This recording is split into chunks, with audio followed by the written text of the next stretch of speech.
मंत्रिपद सोडण्याचा प्रश्नच नाही, अब्दुल सत्तार यांनी दबाव झुगारला। भाजपला अल्पसंख्याक मतं मिळाली नसल्याची कबुली, तर शेतकऱ्यांच्या कर्जमाफीची देखील मागणी। माझ्याशी गोड बोलून काटा काढण्याचा सरकारचा डाव, मनोज जरांगे पाटील यांचा आरोप, तर भेटीसाठी सर्वपक्षीय आमदारांचे प्रयत्न। विनोद तावडेंना लवकरच मोठी संधी मिळणार, चंद्रकांत पाटलांचं सूचक वक्तव्य।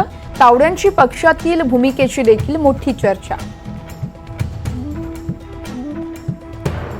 कोस्टल रोडवर प्रवाशांमध्ये संभ्रमाचं वातावरण, दिशादर्शकावर व्यक्तींची नावं दिल्यानं वाहन चालकांमध्ये संभ्रम। हाजी अली मरीन ड्राईव्हकडे जाणारा रस्ता नेमका कोणता, प्रवाशांमध्ये संभ्रम।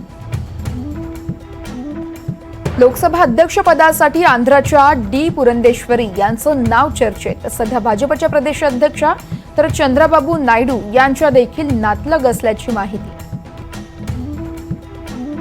नीट मधल्या घोटाळा प्रकरणी सुप्रीम कोर्टाची एनटीएला नोटीस, सुनावणी पुढे ढकलली, प्रक्रिया थांबवण्यास मात्र नकार। राज्यातील शाळांमध्ये 15 जून पासून एक राज्य एक गणवेश लागू, मुलामुलींसाठी कोणत्या दिवशी कोणता गणवेश असणार, नियमावली जारी। कल्याणमध्ये पावसाला सुरुवात, सकाळपासूनच ढगाळ वातावरण, अनेक ठिकाणी पाणी साचायला सुरुवात, पावसामुळे नागरिकांना मोठा दिलासा।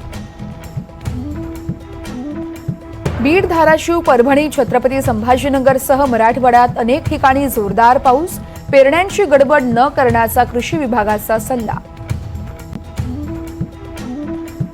पावसामुळे बळीराजा सुखावला, नद्या बंधारे तुडुंब भरले, ठाणे, मुंबई, पालघर, रायगड जिल्ह्यांना येलो अलर्ट, तर विदर्भात देखील जोरदार पावसाचा अंदाज।